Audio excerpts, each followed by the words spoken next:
So I come home. House is completely destroyed. That's broke. And that one got loose. Somebody literally let him out of the cage. And this is the destruction he made from whoever the fuck broke into my house and let him out. Wonderful. Just absolutely wonderful.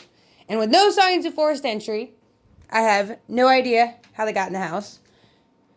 I'm assuming my husband can't lock the door in the morning before he goes to fucking work. Because nothing's broke. No windows, no doors, nothing's unlocked.